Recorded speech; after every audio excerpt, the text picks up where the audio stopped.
Ini bukti digital ini, bahaya. Bisa dipakai alat kampanye. Hmm.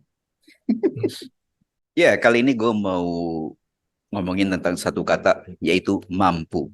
Kalau kita hanya diizinkan untuk memilih satu konsonan saja dari kata mampu, maka gue pilih M. Karena bisa jadi mau. Karena buat gue, selagi kita mau, kita pasti mampu.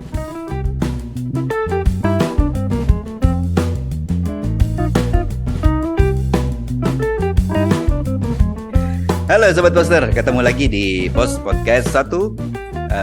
Kali ini gue ditemenin 3 orang teman lagi. Masih bersama Kasur di sini, penghuni abadi Post Podcast. Dan kayak ini udah nggak asing sebenarnya. Ini juga penghuni Post juga. Oke, kali ini gue ditemenin sama Benny, Mr. Benny. Apa kabar Ben? Alhamdulillah baik. Apa kabar juga sahabat podcast? Ada Bung Tezar. Apa kabar bro? Alhamdulillah baik Kak Sur semuanya dan sahabat pos dimanapun Anda berada. Dari Sabang sampai Merauke, bahkan di luar negeri. Wih, semoga ada yang nonton ya di luar negeri ya. Ya Ada meskipun, bro. Ya, karena kita oke, harus mau dan mampu kan. betul betul betul. Kok itu lu nyontek gua?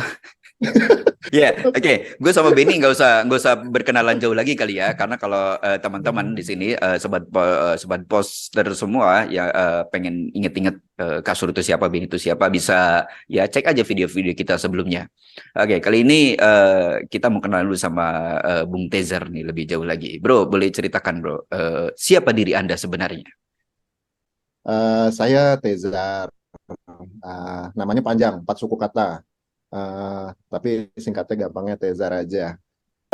Saya tinggal di Jakarta sekarang, asli Cirebon, anaknya Bu Guru BP katanya gitu. Terus sekarang kalau kata anak-anak milenial sekarang budak korporat lah di salah satu perusahaan di Jakarta, dekat Monas kantornya. Oke, Bung Rifki, silakan perkenalkan diri Anda. Nama saya Rifki, anak dari bapak dan ibunya, adik dari kakaknya, bapak dari anaknya, suami dari istrinya. Satu angkatan sama Kak Sur, Bro Teza dan Bro Benny. Bukan satu angkatan lagi, kita satu kelas ya dulu ya. Kelas 1. Satu kelas. Satu kelas kita, kelas 1 7. Sekarang gue tinggal di Majalengka. Aktivitas sehari-hari bernafas. Sampai saat ini alhamdulillah masih bernafas, jadi masih bisa bertemu. Ya semoga masih bisa bernafas terus. Thank you. Ya memang tugas lu di sini itu cuma bernafas, bro. Gak usah kita ngobrol nggak apa-apa. Yang penting lu bernafas aja udah cukup buat Eh, kita. Oke, sobat besar. Jadi mereka inilah yang menemani gue di awal-awal sekolah di SMA 1. Yang kalau nonton video sebelumnya itu gue ceritain ya bahwa gue ini masuk SMA 1 tuh bener-bener sendirian, tidak ada teman gitu. Jadi dulu kita kelas 17 ya. Kelas 17 itu istimewa sih. Salah satu yang gue inget adalah kita punya ketua kelas yang sangat istimewa, yang sangat berbeda dari ketua-ketua kelas yang lainnya. Dia itu selalu konsisten, yang gue inget ya, pasti. sepanjang tahun konsisten, tidak pernah tepat waktu. Setuju, gua setuju. Bener gak? Bener gak? Setuju. Itu ketua kelasnya Satu-satunya yang ketua kelas. paling keren lah. Makanya kita bisa jadi geng 17 yang paling asik lah sekelas 1 di angkatan waktu itu ya. Jadi tepatnya bukan seru sebenarnya. Kelas kita itu paling rusuh. Oh, kelas 1 paling rusuh, benar-benar 17 itu. Jangan salah loh, satu-satunya ketua kelas yang berani ngelap kaca di kelasnya masing-masing ya cuma ketua kelas kita. Gara-gara ketahuan apa ya itu ya? Gara-gara telat. Enggak, yang pasti ketua kelas kita itu, gue nggak mau sebutin nama lah ya. Yang pasti Semua udah ketua. tahu kok. Oke, gue mau ceritain pengalaman gue dulu nih, karena seperti tadi gue bilang ya bahwa ya yang bertiga ini termasuk orang-orang yang menemani hari-hari awal-awal pertama gue gitu, mulai beradaptasi gitu dengan dengan SMA 1 gitu, dan punya kesan sih, masing-masing punya kesan buat gue gitu ya. Nah kalau Benny gitu di awal gue pertama ketemu ini orang Ganteng, jir. Udah. Aduh. Jadi di mata gue tuh kata anak sekarang tuh udah si paling atletis lah gitu. eh udah mau kulitnya bule lagi gitu. Nih kayak masa ada orang asing masuk SMA 1 gitu. Ben, lu ngerasa gitu nggak sih, Ben? Kalau orang asing gue ngerasa asing. Karena gue juga sama kayak lu nasibnya sebenarnya Sur. Dari tempat yang nun jauh di sana. Jadi pas gue datang tuh sebenarnya gue pas pertama datang ke SMA 1 tuh kesannya angker banget buat gue SMA 1 itu. Kan diceritain SMA 1 itu SMA-nya anak-anak pinter lah. Dan gue awal-awal penataran P4 itu sangat-sangat nervous banget datang ke SMA 1. Cuma ketika bertemu kalian-kalian inilah semua kesan itu hilang semua sebenarnya. Iya sama sih. Kalau gue keinget Rifki sama sih. Satu kata yang gue inget, ganteng. Tapi itu kakaknya.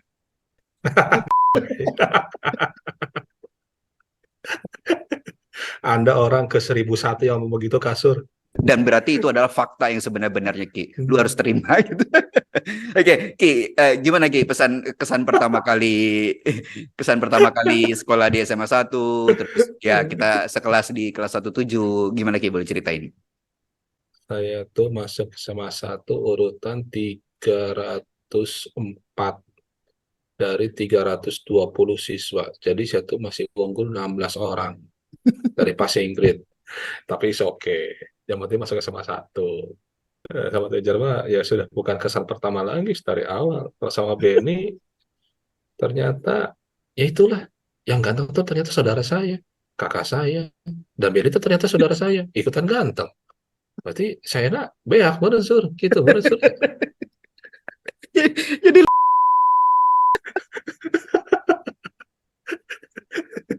Dan saking sedihnya sur, saya bingung. Ternyata saudara saya Benny itu tidak mampu makan nasi sur.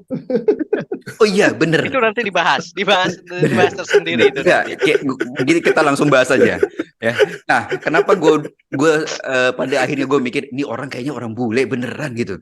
Nah, karena dia ternyata nggak makan nasi gitu. Dia tuh roti mulu, bener nggak Ben? Iya. Jadi gue justru Iya, curiga. betul sekali. Dan itu yang sebenarnya antara menyiksa gue juga selama 3 tahun di SMA itu. Jadi pas teman-teman gue ke kantin itu pada makan nasi, gue paling mentok beli somai, beli warkad. Nah, satu lagi nih, kalau Tezer itu kesan pertama gue tuh agak telat sih kesan pertamanya gitu. Karena keburu tahu bahwa nyokapnya juga ada di sekolah kita gitu. Bro, gimana kesannya masuk sekolah yang di situ ada ortu, Bro? Pesan masuk sekolah sih dari ortu apa ya? Yang pasti nggak laku bro. Oh, anak guru BP katanya gitu. Apalagi nyokap gue kan sering keliling kelas ya. Nah, jadi ya sudahlah terima aja nasib bro gitu. Gimana lagi gitu kan. Soalnya kayaknya cita-cita juga masuk SMA 1 dan ada temennya juga di 17 ada Rifki gitu kan. Benar-benar experience ya. Apa ya, harus menjaga nama baik orang tua dan beban sebagai murid, apalagi anak guru BP, beban banget. Gue mau nanya dong, Zar, itu jadi Apa beban tuh? buat lu sehingga lu ngerasa lu harus behave, kemudian lu harus bisa nunjukin bahwa karena kan guru BP itu kalau dulu BP itu kayak polisinya siswa ya. Kalau dulu kan memang kita kayak ini ya, kayak kayak guru yang paling galak lah gitu. Nah Hmm. sebenarnya beban gue tuh bukan apa-apa bro, bukan harus behave atau apa gitu. Gue masalahnya cuman kalau gue nakal, kalau kalian nakal nih ya, kalian dimarahin cuma di sekolah bro. Kalau gue 365 hari itu ketemu terus sama nyokap gua. Oh, jadi bebannya kayak gitu ya. Kalau lu Beban sendiri Ki, bener. lu jadi beban gak Ki? Jadi adiknya Riko itu Ki. Dibahas lagi. Nah, nyambung kadinya Benny. Enggak, kayaknya kita salah ngundang deh. Harusnya kita undang Riko, bukan Rifki. Oke, Sobat Poster. Kali ini gue sama teman-teman gue bertiga ini akan membahas topik ya masih series yang sebelumnya ya. Kita masih dengan judul yang sama yaitu Bicara Jujur di Usia 40-an. Jadi pastikan saksikan terus sampai akhir ya, karena nanti di tengah-tengah itu, waduh, jangan sampai dilewat dah bagian itu. Itu Sobat Besar ya. Oke, kita kan berikutnya naik kelas 2, kelas 3, ada yang sekelas, ada yang nggak sekelas gitu ya. Tapi gue mau skip bagian itu dan kita setelah kita menyelesaikan pendidikan di SMA 1 gitu kan. Kita pergi ke kampus yang berbeda-beda. Kemudian setelah itu ya menyelesaikan studi dan lain sebagainya gitu. Tapi gue mau ke poin, nah setelah kuliah gitu. Kan orang itu sudah umum ya, apalagi di zaman sekarang gitu. Kita bekerja itu nggak mesti sesuai dengan apa namanya jurusan atau keahlian yang kita dapatkan di bangku kuliah gitu. Kalau kalian gimana nih, Bro Tezar deh, gimana? Boleh ceritain? Ya, kalau kerjaan kayaknya memang apa ya, kalau di Indonesia itu mostly hmm, kayaknya aku pernah baca juga ya di salah satu artikel ataupun pernah dengar atau di mana gitu ya, aku lupa. Gitu. Kalau ternyata memang jurusan kuliah itu nggak relate sih bro, sebenarnya sama apa yang jadi apa profesinya sekarang. Gitu. Kecuali kalau memang jurusannya spesifik ya gitu kan. Tetapi mungkin hampir di atas 50% kali ya, atau mungkin datanya salah. Menurut gue itu jadi nggak relate. Tapi menurut gue bukan masalah itunya ya. Jadi memang dunia kuliah itu lebih pembentukan karakter gitu ya. Kita mau ke depan mau jadi apa itu no matter, mau jadi karyawan, mau jadi pengusaha, mau jadi Pak Ustadz, Pak Haji gitu, nggak ada itu ya memang apa namanya pilihan hidup gitu bro. Jadi tetapi di masa kuliah itu adalah masa pembentukan kita bagaimana bertanggung jawab atas diri kita sendiri. Dan itu termasuk sebuah kelebihan atau ya nggak ngaruh apa-apa sih sebenarnya bro terhadap aktivitas lo di kantor atau gimana yang lo rasain dalam perjalanan lo bekerja? Jadi memang dalam perjalanan ini ya kalau kita tarik ke belakang lagi sedikit gitu ya, ketika kita SMA kita pasti punya cita-cita pengen A, pengen B, pengen C. Kemudian ketika kita mulai mau memasuki dunia kuliah kita mulai agak-agak realistis nih gitu kan. Nah, ketika kuliah terus kemudian kita sudah mulai mulai realistis lagi gitu. Nah, ya yang dijalani ini ya menurut saya ini yang realita yang mungkin sebagian dari cita-cita juga sih gitu. Bukan apa namanya? mm, Bukan sesuatu yang kebetulan gitu ya, tetapi memang yang sesuatu yang pernah saya cita-citakan lah kira-kira gitu. Oke, sekarang ke Rivi deh. Benny nanti cerita dia pasti panjang berkaitan dengan pertanyaan gue tadi.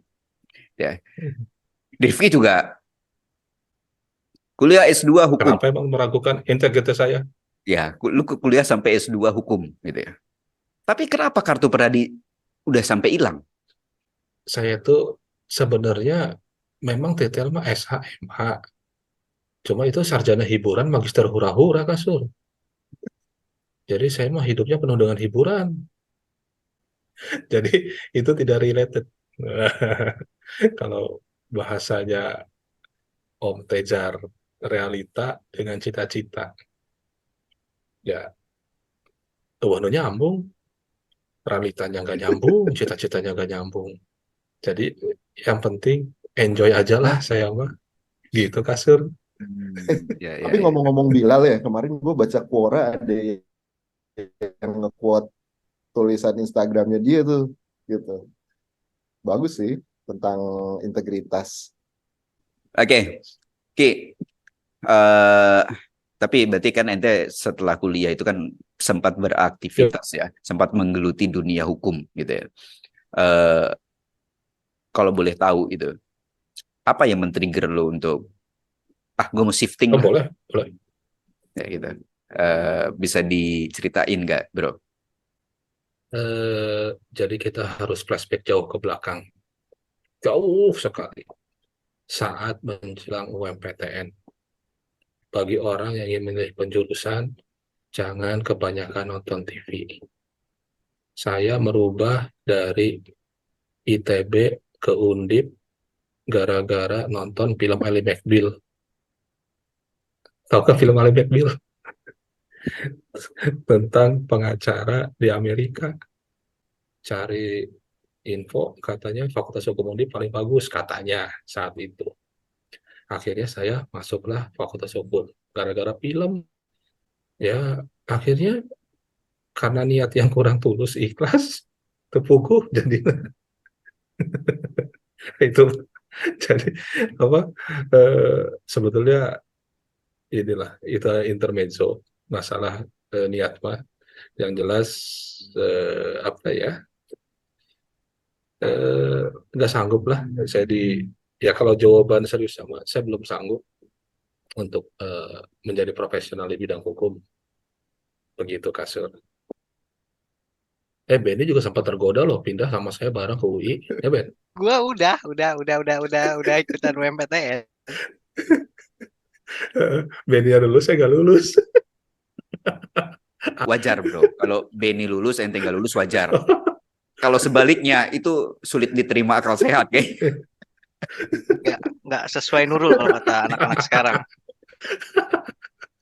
Oke, Ben, sekarang ke lu Ben. Nah, perjalanan lu selepas selesai kuliah itu kan, perkelanaan lu boleh diceritain Ben.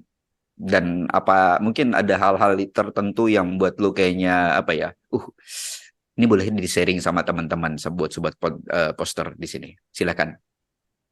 Oke, ini gua jadi curhat nih. Gua kayak lu bilang memang akan ceritanya panjang kali lebar kali tinggi nih. Perjalanan gua itu ternyata adalah sebuah takdir, Sur. Hmm. Karena kalau gua ceritain detailnya selepas gua kuliah ini, selepas gua SMA ya, gua itu sebenarnya kalau boleh curhat, gua ini korban dari sistem pendidikannya Indonesia, Sur. Wih. Karena kan selama ini kan pas di SMA itu, sorry, dari SD lah, gua itu lebih tertarik sama yang namanya ilmu sosial sebenarnya, sejujurnya ya. Sampai gue cerdas cermat IPS dan teman-teman gue tuh yang ikutan cerdas cermat matematika, gue tuh sama sekali nggak tertarik. Tapi ketika pas SMA, karena kita itu sudah ada dikotomi antara IPA dan IPS, disitulah gue ternyata jadi korban ternyata gue itu. Ternyata orang-orang kan memilih IPA itu adalah karena passion dan juga apa namanya, karena tuntutan orang tua kalau menurut gua. Nah, gua udah masuk IPA, masa gua kuliahnya ngambil ke ekonomi, meskipun akhirnya gua sempat juga tuh ikut UMPTN ekonomi ya, dan alhamdulillah lulus. Tapi ya akhirnya gua berpikir ulang lagi, ini ngapain gua capek-capek belajar matematika, belajar hitung-hitungan, tapi apa, ujung-ujungnya gua harus masuk ke ilmu sosial. Tapi itu sebenarnya karena gua nggak tahu. Dulu itu ternyata di ilmu sosial pun juga ada apa namanya, eh ekonometrik ya, yang memang ngegabungin antara ekonomi dan ilmu-ilmu pasti ya. Atau juga sekarang ada yang tren itu financial engineering katanya. Yang katanya itu ngegabungin antara ilmu sosial dengan ilmu-ilmu pasti lah. Tapi sebenarnya gue pas kuliah juga sebenarnya itu pun takdir, Sur. Pas milih jurusannya itu, Sur. Ternyata takdir gue harus ngisi di jurusan gue yang kemarin gue ambil di S1.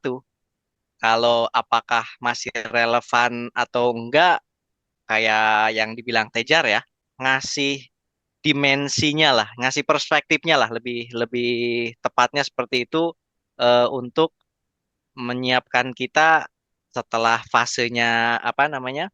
Setelah fasenya kuliah. Mungkin pada perjalanan kuliah kan kebanyakan orang Indonesia termasuk gua ini kan masih kaum pekerja yang mikirnya setelah lulus nyari kerja. Beda sama orang-orang yang punya passion yang memang udah dari kuliah sudah punya tujuan.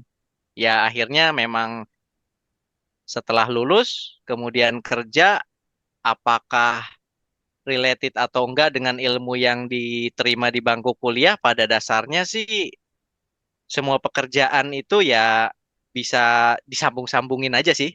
Oke, gini, mungkin gue pengen apa namanya pendapat dari teman-teman nih. Nyambung tadi ngomongin Benny tentang dikotomi IPA IPS ya.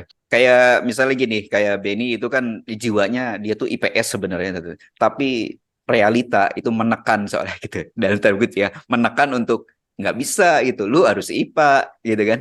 Disclaimer dulu ya, sobat poster. Jadi ini sih murni berdasarkan experience kita dan apa namanya dan subjektif kita aja. Jadi masih relevan nggak tuh kalau adanya di apa penjurusan-penjurusan di SMA itu? Bro Tezar gimana bro? Kalau menurut gua memang harus ada penjurusan ya karena minat dan bakat masing-masing itu beda gitu kan. Tetapi kalau yang tadi ya kalau yang kita bahas soal dikotomi itu, yang gua rasakan semua akhirnya pada IPS pada waktunya gitu. Karena yang teman-teman teknik gitu ya, kalau misalkan mau disuruh ngambil S2 lah let's say gitu, dikasih kesempatan, dikasih rezekinya untuk S2, mau milih teknik lagi atau mau ngambil manajemen, pasti ngambil manajemen. Mungkin 80%, 70, 80% akan ngambil seperti itu. Karena ya memang apa ya, ternyata view itu kalau di manajemen di ini ya di sosial gitu ya, kita view-nya akan lebih luas dibandingkan ketika kita ngambil eksakta yang seperti IPA atau teknik gitu ya. Jadi, view-nya memang lebih luas dan bisa lebih implementable di berbagai bidang sih menurut gue gitu Kak Sur. Akhirnya semua pada IPS pada waktunya gitu. Gue aja sekarang tuh Kak, akhirnya ngambil manajemen juga gitu. Nah, sebelum ke Benny, kalau Bro Rifki, gimana nih pendapat ente tentang ya Pak, penjurusan di level SMA itu? Ya, ngomong lihatnya penjurusan itu jangan dibatasi ya. Eh, ya oke lah dulu kita mungkin waktu SMA hanya mengenal IPA IPS. Sedangkan yang namanya bidang keilmuan itu tidak bisa dibatasi hanya IPA IPS. Toh nanti di dunia kerja pun kita akan menemukan hal-hal yang eh, ya lebih besar bukan hanya IPA IPS aja gitu. Bahkan penjurusan di kampus pun itu kan tidak berorientasi kepada dunia applicable lah atau dunia kerja. Oke, contoh lah mungkin sama dengan Bendy lah. Saya juga pernah berkecimpung di dunia tambang. Lucu aja gitu ketika kita buka apa namanya lowongan pekerjaan. Dibutuhkan staf bla bla bla bla bla dengan syarat S1 bla bla bla bla bla bla bla bla. Dan tahu nggak di dunia tambang itu baik itu oil and gas ataupun mining gitu itu selain dunia ijazah sekolah itu lebih mungkin Benny bisa koreksi itu lebih mengutamakan sertifikat keahlian gitu.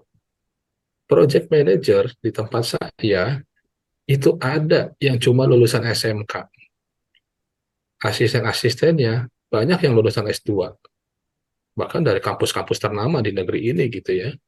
Cuma karena dia punya skill gitu. Kalau di dunia tambang itu kan lebih pada sertifikat kompetensi akhirnya, bukan ijazah pendidikan. Nah, itulah menurut saya kenapa sangat disayangkan ketika mahasiswa, nggak tahu sekarang mah ya, dulu yang saya rasain, ketika dulu lulus kuliah, itu yang dipunya itu hanya selembar kertas ijazah S1 menyatakan lulus dengan IPK sekian, dengan nilai sekian. Skill kita apa? Ya pada dasarnya itulah dunia pendidikan itu harus bisa menjawab tantangan dunia pekerjaan nanti ketika entah itu orangnya eh, mau jadi apa gitu ya. Mungkin kalau kata Tejar semua akan IPS pada waktunya.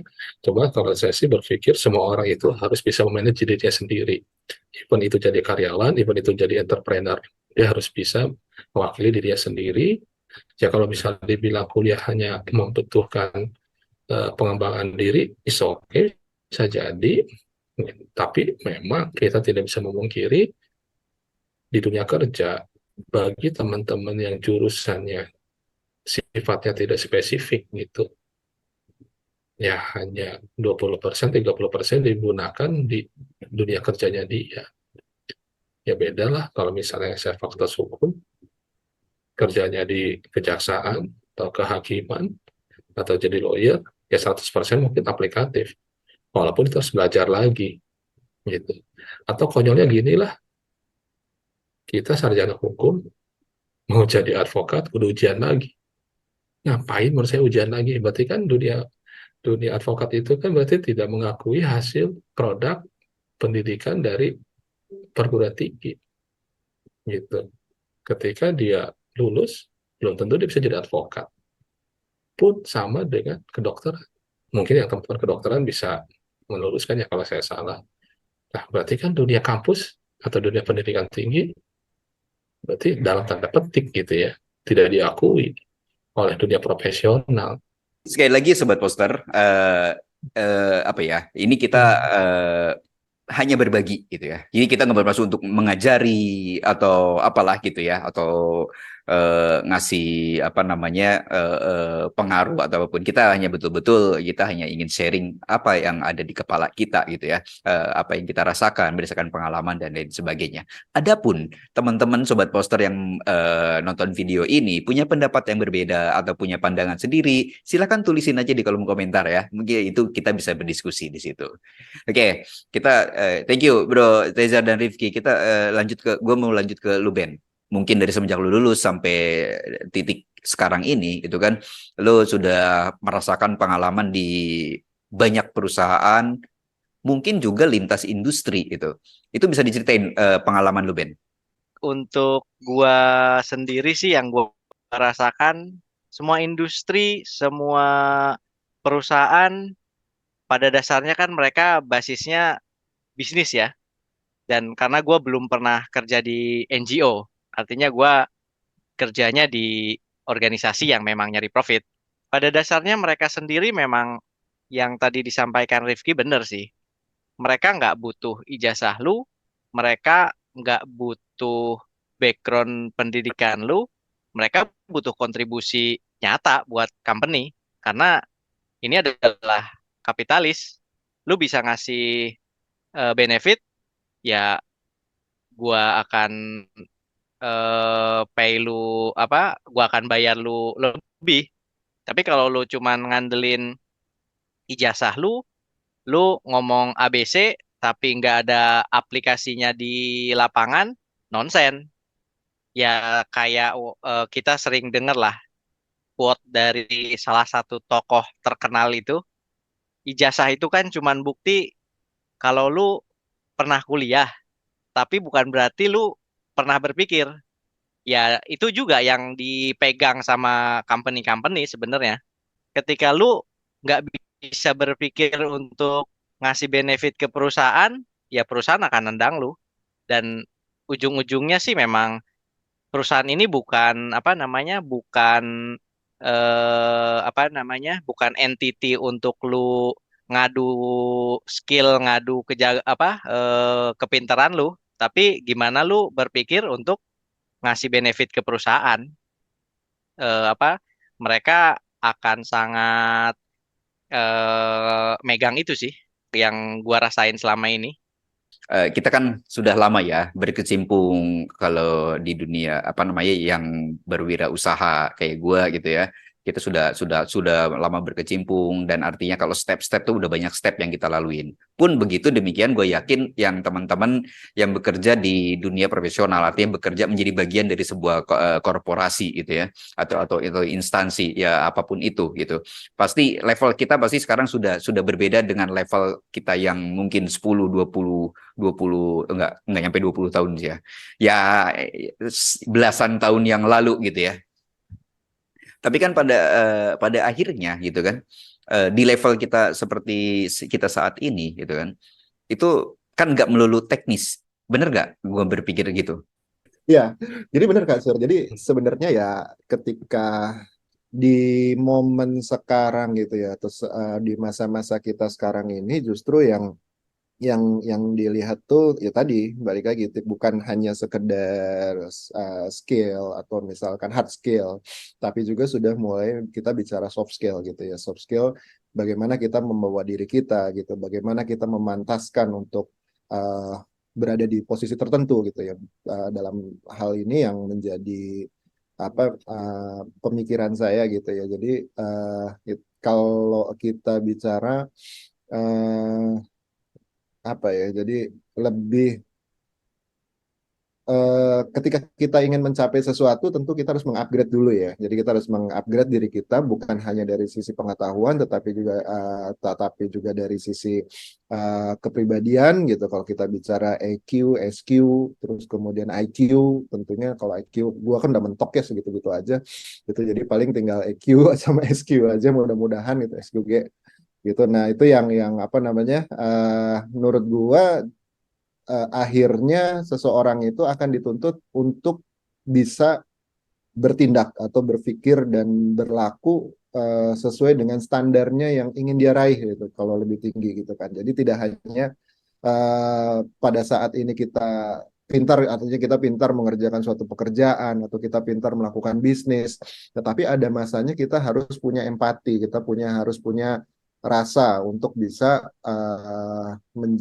naik kelas lah kira-kira gitu. Nah, lanjut ke lu Ben. Gimana Ben? Apakah lu sudah IPS pada waktunya? Ya, kalau dibilang IPS pada waktunya mungkin ya kurang lebih seperti itu ya. Karena gue sendiri kan bukan orang yang ada di apa namanya di jabatan fungsional kan ya. Artinya kalau orang-orang yang di jabatan fungsional kayak yang subject matter expert lah ya, ya memang mereka akan ngomongin sesuai dengan apa namanya sesuai dengan struktur berpikir yang sangat akademis sekali lah. Artinya memang buat dia apa yang ada di theoretical, yaitu yang akan dia sampaikan. Cuman kan orang-orang seperti itu terbatas ya kalau di perusahaan-perusahaan juga. Kebanyakan kan kita memang adanya di posisi-posisi struktural yang lu nggak cuman ngomongin teknis doang, lu harus nge-manage orang, lu harus tahu gimana caranya maintain stakeholder lah ya, pemangku-pemangku kepentingan. Nah, itu ya pada akhirnya yang dibilang Bro Tezar tadi ya IPS pada waktunya ya akan seperti itu. Artinya lu nggak melulu mengandalkan hard skill lu, tapi soft skill lu akan harus di-combine. Dan memang kelihatannya lu nyaman banget hidup lu sekarang Ben. Mungkin Gua karena coba untuk easy living sebenarnya. Meskipun istilah ini baru gua dapetin 1 bulan 2 bulan yang lalu kayaknya. Coba Setelah cari. merasakan nikmatnya nasi gitu, Ben. ya, FYI sekarang Benny udah mulai makan nasi ya. Bagaimana layaknya manusia normal. Oke, sekarang ke Rifki nih. Gue penasaran gitu ya. Ki, sejak kapan lu mulai memutuskan untuk gue berbisnis deh? Gitu. Dan boleh diceritain nggak perjalanan selama lu dari memulai sampai titik sekarang ini? Eh, gue mulai berbisnis itu kan dari zaman SMP ya. Kita dimulai dari jualan Atau sepatu, basket. jualan baju, uh, uh, mulai dari abal-abal sampai yang ori. Bandung naik busnya. Itu dari zaman SMP. Iya, bis Beneka dulu masih 2.500 ke Cikudapate. Lulus masuk ke dunia kerja, udah nyambi buka kantor sendiri sama teman-teman. Ya dari situ memang kita sudah melakukan kegiatan ekonomi, termasuk pertama kali tahu harga gula, harga kopi, ya saat udah bikin kantor, karena kita kan office consumption kita hitung saat itu kan. Ya amanahnya juga baru bikin kantor ya, beli kopi 1 bulan 200.000 hanya untuk kopi, nyesek lah saat itu lah. Pemasukan kantor kan masih klien masih doremi gitu kan. Itu mulai berkegiatan berdagang ya. Dulu kita mulai dari jualan sepatu, jualan baju, sekarang kita jual diri, dalam arti kita jual jasa sebagai lawyer. Pada dasarnya ya kita memang harusnya berdagang. Fitrah manusia itu pada dasarnya berdagang. Gitu. Karena yang saya yakin itu 9 dari 10 pintu rezeki kan dari berdagang. Dan akhirnya eh, dengan didorong waktu juga, anak-anak makin besar, gitu kan. Ya udahlah, memutuskan pulang kampung, balik ke apa, kotanya istri di Majalengka, mulai berpikir mau ngapain di sini, gitu kan. Buka kantor, repot juga. Akhirnya dimulailah dari jualan obat, apotek, sampai sekarang ya jualan sapi. Ya akhirnya ya dagang-dagang juga, gitu. Ya kalau bahasa Tejar kan semua akan IPS pada waktunya. Ya sebenarnya itu kan sifat dasar manusia memang kan. Kita itu harus berkegiatan ekonomi. Oke, kita back to topic ya. Bicara jujur di usia 40. Apa sih arti usia 40-an di mata kalian gitu, teman-teman? Mulai ke Ben, lu gimana Ben?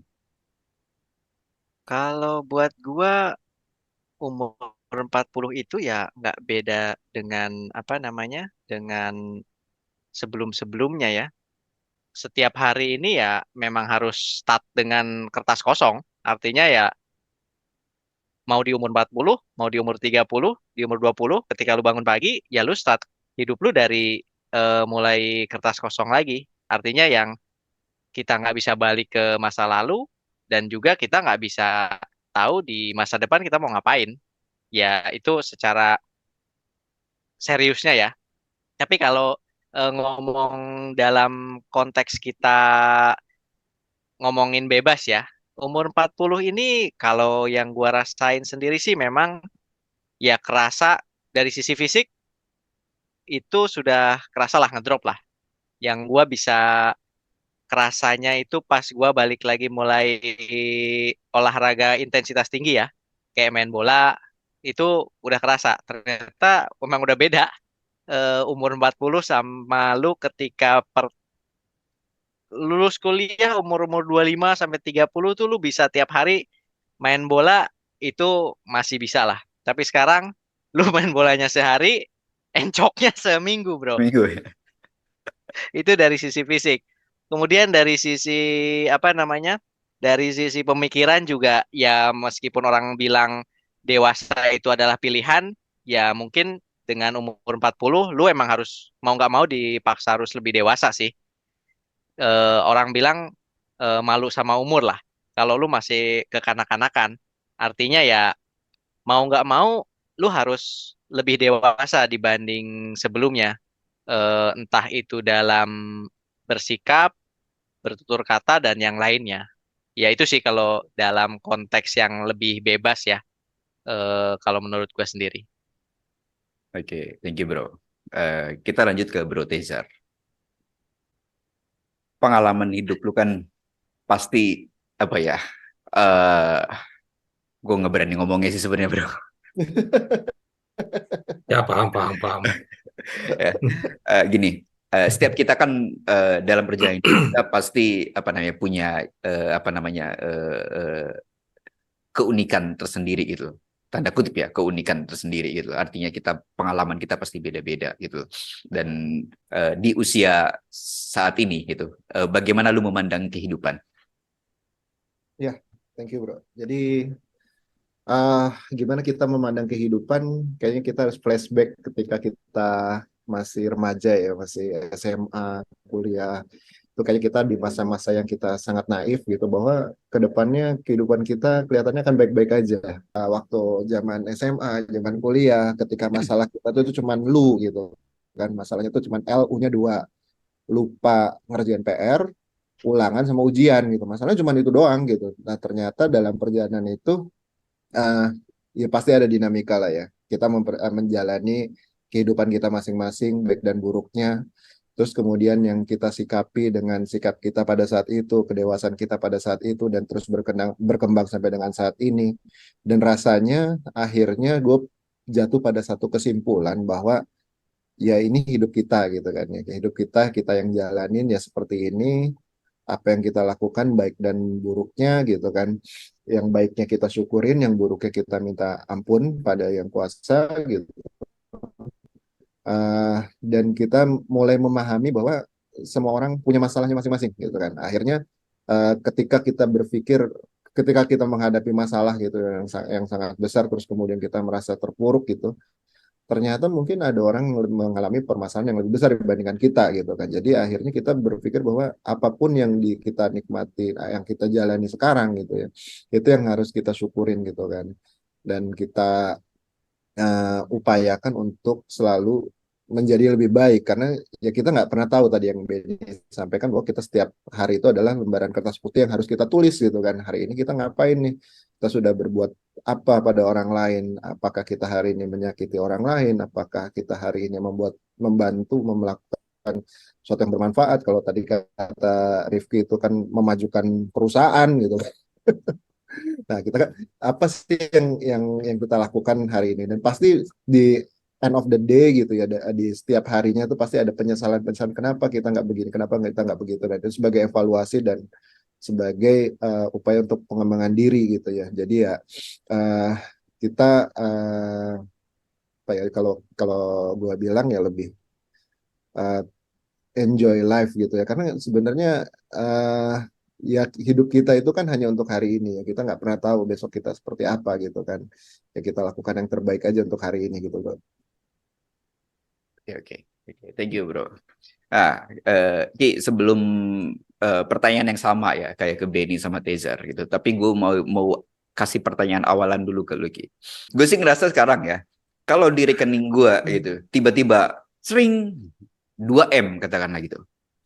Gue yakin keinginan gue untuk menggunakan uang itu sekarang gue di umur kepala 4 dengan kemarin gue di umur kepala 3, apalagi kepala 2, gue yakin akan berbeda gitu. Lu ngerasain hal yang sama nggak, bro?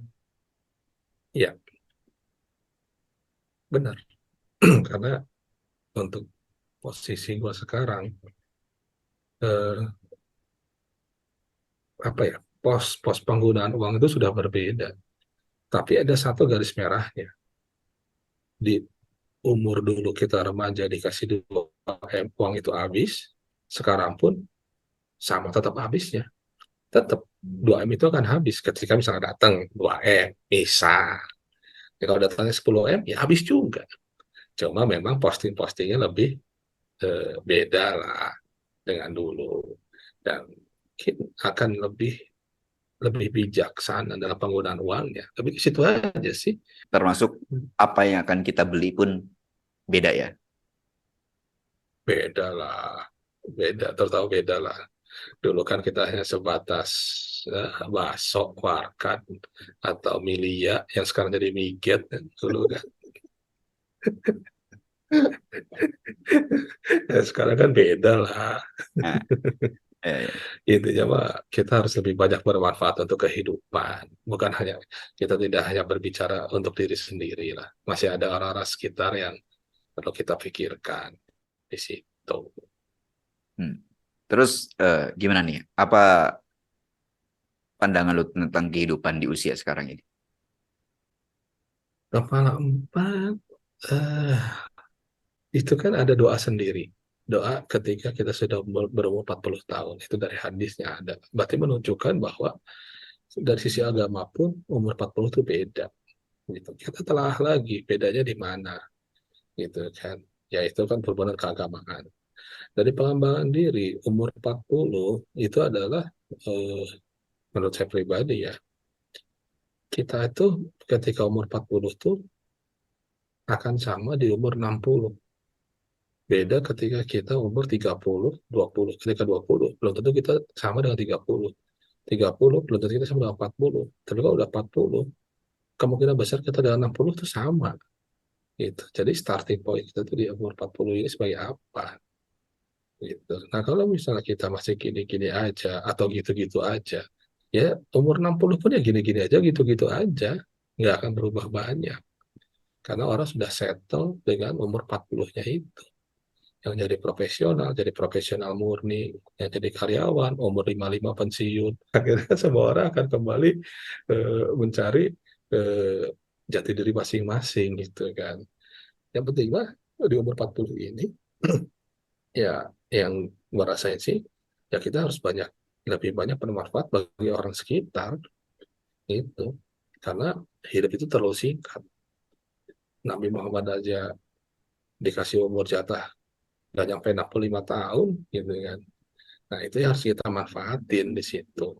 Ya. Jangan sampai kita setelah umur segini pun nggak berubah. Masih gitu-gitu aja, masih gini-gini aja. Berubahlah setelah umur 40 ini. Ya. Ya berubah jadi lebih buruk atau lebih baik ya Allah alam, nggak tahu ya, itu kembali pada pilihan masing-masing. Yang jelas di umur 40 ini ya kita harus bisa menentukan pilihan mau jadi apa kita di akhir kehidupan kita nanti. Itu aja sih menurut gua mah. Itu. Oke, thank you bro. Tapi by the way, satu pertanyaan lagi, bro Rifki. Rencana umur mau sampai berapa?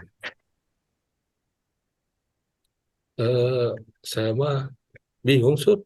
Kemarin ketemu ngopi bareng nggak dikasih bocoran. Oke, Sobat Poster, tadi ya, Hmm. eh, kayaknya dari kemarin juga ya gua ngobrol sama teman-teman di konten kemarin juga kayaknya kalau gue tarik benang merah itu kan bahwa ya pertama ya kita sama sih ya di umur segini gue sih merasa syukur alhamdulillah gitu ya gue bisa bertemu dengan kalian lagi gitu dan harapannya seperti tadi Rifki bilang bahwa mudah-mudahan kita bisa terus menjalin pertemanan silaturahim ya sampai akhir kehidupan kita ya entah mungkin di usia kepala 5, kepala 6, even bisa jadi di kepala 4, who knows kan, gitu. Gitu. Dan mudah-mudahan kita saling menularkan kebaikan-kebaikan lah ya, gitu ya. Jadi cerita-cerita kita, seru-seruan kita zaman dulu itu ya hanya sebagai apa ya, pembangkit kenangan gitu, sebagai perekat kita aja, gitu. Setuju ya, brothers ya? Oke, Sobat Poster, mungkin itu ya obrolan kita kali ini. Sekali lagi teman-teman, Bro Tezar, Bro Benny, Bro Rifki, terima kasih sudah berbagi ya. Dan ya semoga apa yang kita sampaikan itu ya ada manfaatnya lah ya buat siapapun yang menonton ini dan dimanapun gitu ya. Eh, Buat Sobat Poster yang nonton ini sampai akhir, ya kami ucapkan terima kasih yang sebesar-besarnya dan semoga bermanfaat. Jangan lupa yang belum subscribe dulu. Kalau yang suka videonya tinggal tekan tombol like. Dan yang ingin berbagi pandangan, pengalaman, silahkan tulisin aja di kolom komentar. Kita diskusi lah ya. Oke, terima kasih sudah menyaksikan kita dan sampai jumpa di konten selanjutnya. Wassalamualaikum warahmatullahi wabarakatuh. Sampai jumpa. Waalaikumsalam warahmatullahi wabarakatuh. Ciao. Waalaikumsalam warahmatullahi wabarakatuh.